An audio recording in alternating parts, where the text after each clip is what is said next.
That was weird. All right. Technology. Love it. All right. Whew. Well, thank you for being here today. Hey, thanks for having me. So, it took a... I was like, right? Such I call as... this the Powers Back edition. This is my first time using this. This is kind of cool. You know, I actually have Nick Mancuso to thank for this. Probably our first episode, whatever it was, like a month and a half ago, he's like, you know what? I would love to do an Instagram thing. And I was like, yeah, you know what? Let's try it, because we're already working on the podcast component. Yeah. This tied in really nicely. So if anybody's listening right now, there is an Instagram component to this, right? Follow us at Woodhall Press. And you could watch this if you'd rather, and see us fiddling around with the camera and doing all kinds of fun things. See us with our COVID hair. You can't see right now. I actually have my hair pulled back in this tiny, tiny little bun. Look at you. Well, I haven't had a haircut since March. Rocking the man bun. Yeah. I'm little bun. I've been doing at-home cuts, and so it's looking like Kid and Play from the 90s. I love that. All right, let's start it off. Hi, I'm David Legere of Woodhall Press, and you're tuned in to Publish This Over Lunch. I'm joined today by Colin Hosten. Colin is a writer and teacher with a diverse professional background. That includes children's book publishing and digital media. He's also a former council member and currently at-large member of the Board of Education in the city of Norwalk, Connecticut. Colin graduated with an MFA in creative writing from Fairfield University, and his work has appeared most recently in such outlets as the Essay Review, Essay Daily, the Gay and Lesbian Review, Spry Literary, Thought Catalog, Out Magazine, and the Brevity Blog. Originally from Trinidad, he studied English literature at Morehouse College in Atlanta, Georgia, before earning his first degree in publishing at NYU. After 8 years in editorial at Disney's Children's Book Group, Colin shifted gears to become a lecturer in the undergraduate core writing program at Fairfield University. Also, congratulations on, I believe you got Teacher of the Year, right, this year? He's also a partner. Adjunct, yeah. Yeah, as adjunct, yeah, it's wonderful.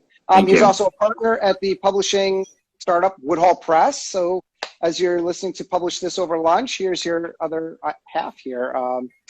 Colin Hosten. He continues to freelance as a children's book writer and editor. And I asked Colin to be here today because he's one of the most knowledgeable people I know in different areas of publishing, specifically with children's, and juggling a lot of things. And I've been trying to get him on since last Wednesday, and then the hurricane hit and we've been out of power. So thank you everybody for tuning in today. So Colin, would you just start us off with something you found incredibly inspiring in 2020 in the literary world?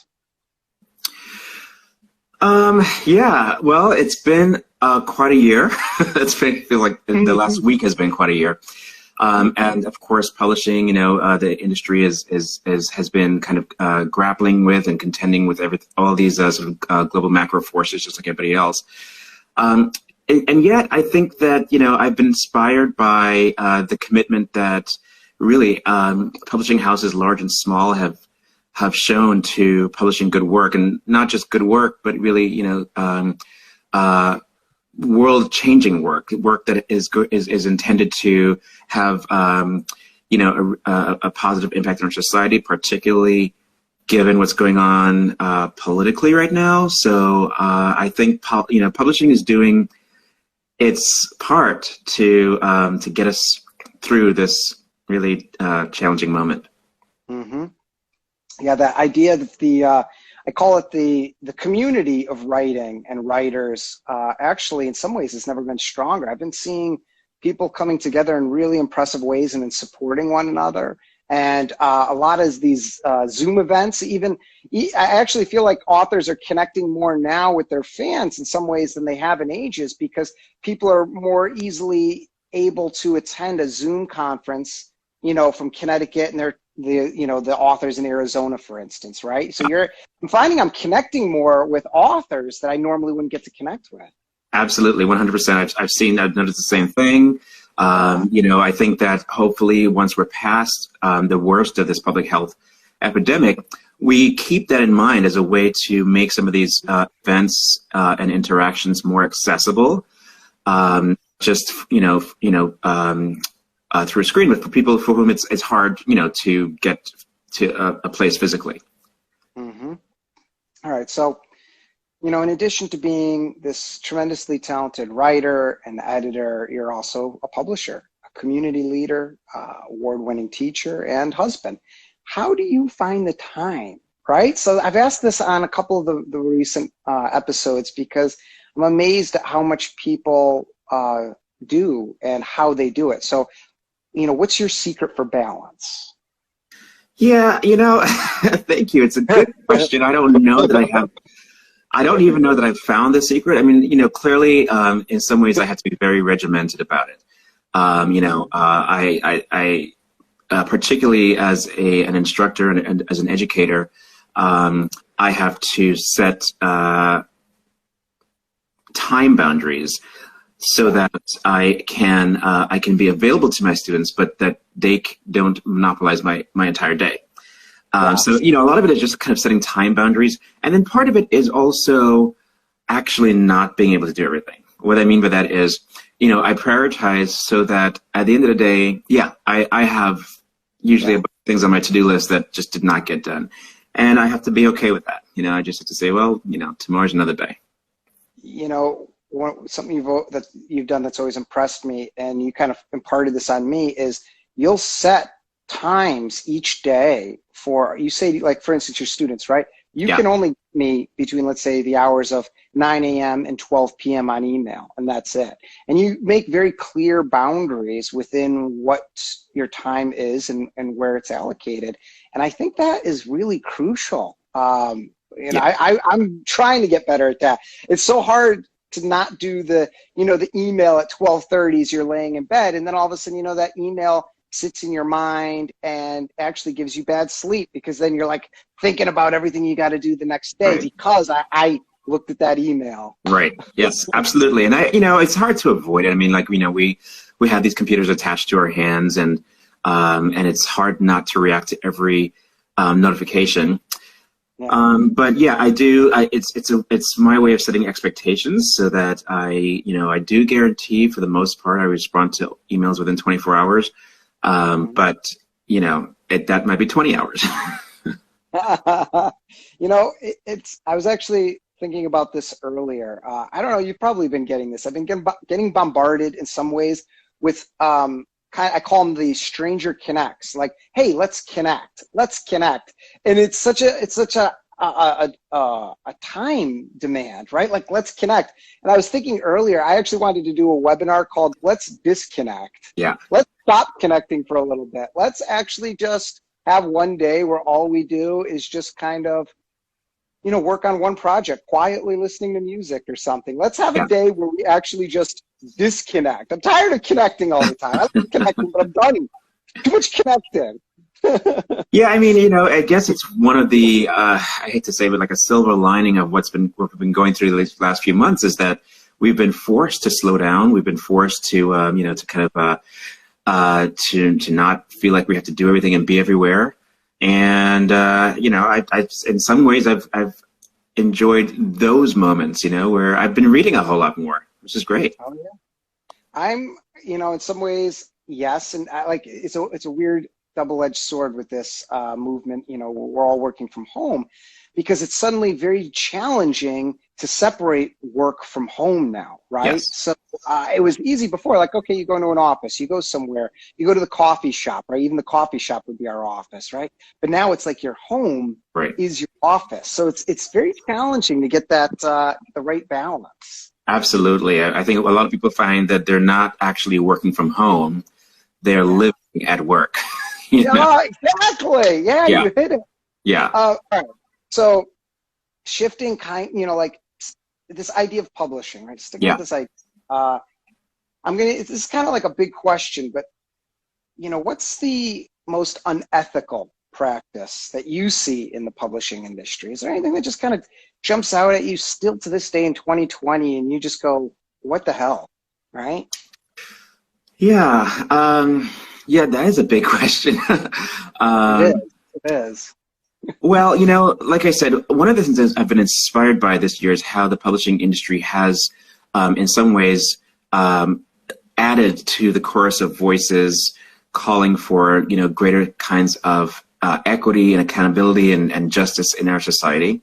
Hmm? And, to the extent historically and even today that it has not done that, in fact, sometimes it's been part of the problem of sort of extending systemic inequality. Yeah, that's something that I think, has been unethical. There are moments where, a company might publish a book or something that it knows is adding to the problem, and yet, Yeah. they're kind of prioritizing profits.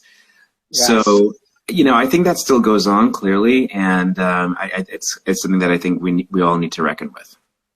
It's that idea of profit over people.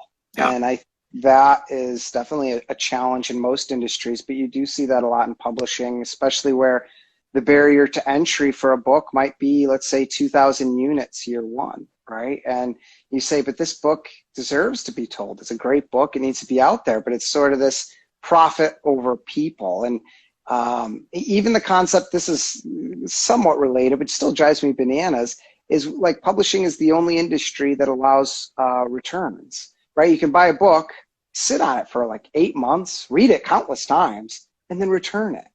And it's a carryover right from the Great Depression, and it yeah, just never went away. yeah, yeah. Ah, I mean, and the industry has a lot of power. Clearly, other forms of media have become, very ubiquitous and powerful. Social media is doing a lot in terms of its role in communities and societies around the world. But publishing continues to have a huge role in terms of which voices gets amplified and which do not. bingo. It's the old Spider-Man thing: with great power comes great responsibility, and we have to be really careful about that.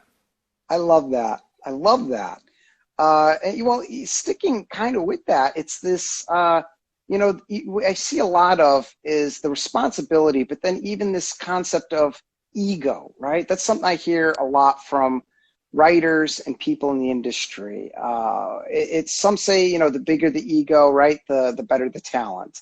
Others the opposite. Now you're extremely talented and successful, yet Thanks. also one of the most humble, right, and genuine people I have had the pleasure of calling a friend and a partner. So does a big ego help or hurt writers as I build your ego up here even now? But I like, was going to say, it's not going to do anything. Like you're so like, I actually, when I talk to people, I'm like, oh yeah, Colin, I'm like, like you're so humble, yet you've obtained the success. So how do you check yourself? And, does a big ego help or hurt writers? What do you think? well, I certainly don't mind hearing how great I am. So please continue. Uh, yeah, clearly, I think ego can be used as a tool for, positive creativity and so on. But overall, it is mostly a liability, I have found. If Yeah. you're a writer, if you're anybody really, working to improve and get better at your craft, then your ego is your enemy, right? I have to remind myself that I'm still learning, I'm still growing, even relative setbacks are potentials to learn and grow. I mean, and so for me, I find it very easy to keep that ego in check because um, I'm just mostly concerned with my own growth and improvement. I don't really put much stock into what other people think about me, which I think is helpful. And I wonder how much you've even gained as a teacher, right, from this, because as a teacher, it's like leave the ego at the door. Like, you learn as much from your students as your students learn from you. And as that constant learning that you mentioned, right, that's so important. And I think people forget that we're constant learners. From the moment we're born to the moment we die, we're constantly learning. There's always something. I love learning how much we don't actually know, especially in publishing. It's like, oh, wow, I hadn't even considered that before. Absolutely. Yeah. And teaching is a great example too, because I think there's no better way to be reminded of how much you don't know than by standing in front of a classroom, in front of students who expect you to explain the world to them. And so a lot of what I teach, and I know that has been your approach too, is to teach students to question, to explore, to discover, and to learn. I'm teaching them how to continue to learn, right? So. I love the idea, like when we were children, right? It's the concept of why, right? We used to ask why for everything. And then somewhere along the way, we stop asking why. And it's just, I find that curiosity, right? The lifelong learning, the lifelong curiosity, it all ties into, well, I would say great writing. So sticking with the writer side of what you do, do you try to be more original or to deliver what readers want, right? There's this, I get that a lot from people. They say, well, should I try to write originally, or should I be writing what I know people want to read? What do you think about that? So, I would say that, ideally what people want is originality, right? Now, clearly, what we see a lot of in publishing, but also pretty much every other kind of media is what we call trends, right? So the vampire trend, the dystopian trend, the whatever else, And so I think there's room for both. But yeah, clearly, when we talk about telling that universal story, right, it doesn't necessarily mean to tell a story that everybody in the world is going to be able to identify with. It may be telling a story that's so specific to one experience that somebody else reading it will say, gosh, that sounds a lot like my experience. Even though I have nothing, to do with it, I understand that this person is having this sort of singular experience. And so, if you're asking me, then yeah, I would always say be original. Tell whatever story is in your heart. I love that. And it's, I think, I forget, it might have actually been in, it's been in numerous writing guides, but I think I recall reading it in Stephen King's On Writing. There was a quote specifically that said, if you try to write like you sound like somebody else, you're never actually going to be a writer, right? You have to discover your own voice and find your own originality. So for anybody listening, don't try to write like the next such and such. Write like who you are, right? Content. Be original to who you are. Whatever your idea is, let it be original. But I would say, keep in mind the end reader, right? I remember even when we were in the MFA program together, I remember my first novel I was working on. It was wonderful for me because I didn't actually keep the writer in mind. It was personal. So then when I went back and reworked on the novel, I had this wonderful novel in place that I needed to then think of the end user and then reshape it. So there is a balance between both of these, of writing originally, but also keeping the end reader in mind, at least. So yeah, and what I tell to other writers, and of course I have to remind myself sometimes, is that that's not very hard to do, because one of the most important things for being a good writer is to be a good reader. Yes. So, you don't have to, kind of stress too much trying to think about what does the reader want. You're a reader, so just, kind of think about your own reading habits, the things that make you respond and sing and filled with joy, and, go with that. So the reader is critical, right? As Yes. both a writer and publisher, the reader. How do you balance making demands on the reader with taking care of the reader? Right? It's this idea like you're asking something from this reader. You're making a demand of them, right? You're saying, hey, I want you to read 400 pages. I want you to spend $29.95. I want you to invest in this. You're making a demand on them. But how do you take care of the reader? Because I don't hear enough about what publishers and people do, and writers, thinking of the reader. Yeah. It's kind of a good one. Yeah, no, these are great questions. For me, it's like kind of tearing down that wall separating, publisher, writer, and reader, right? They're not necessarily three different entities. When you think about, for example, what you and I do, we're all three, Yeah. And so it helps to kind of really think of the reader as not this separate entity, but this immediate humanized person, and just kind of go from there, like, respond the way that you as a reader would want to be responded to. Exactly. And I love that you bring that up, because I don't think everybody always thinks of the reader as separate entity, but we're all one and the same. When we're thinking about a book, if you're a writer listening, if you're a publisher listening, always just think of yourself as the reader. What do you want to read? What would you be willing to pay? Where would you be willing to shop? Right? So if you put yourself in the shoes of what we are, which we're all readers, right, I think it helps shape the conversation. Yeah, we never want to lose that connection, right? I mean, like, yes, you can go on to publish several books and become a best-selling author, but don't lose the reader within. I like that. All right, so lastly, three things. First, coffee or tea? Tea for sure. I don't drink coffee. Yeah, and I love tea. The act of making tea is so therapeutic and calming. It's a drink that starts working before you even drink it. All right. What gets you up each morning? One quote, motto, song. What fills you and gets you out of bed? So the thing that I've been holding on to for a long time is this saying that goes, any progress is progress. And it goes back to your question earlier about, like, juggling a lot of different roles.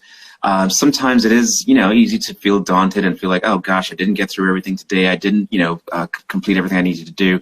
But I remind myself that I did some, and that's better than none.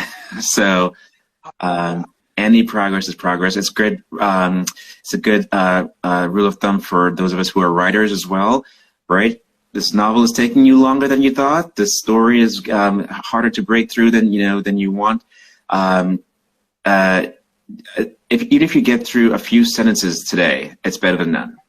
Yeah, I like that. In fact, I'm going to use that as my mantra tonight as I sit down and attempt to write, and it's been far too long. So I'm gonna embrace something. All right. And finally, what's just one parting piece of advice or tip for people? You've got everybody listening, writers, authors, publishers, just people that are interested in publishing. What's a tip that you would give them to take away from this? Yeah, it's kind of related to that mantra that I use for myself, which is any progress is progress. Don't feel daunted by the fact that you may not have lived up to today's goals. That's fine. Tomorrow's another day.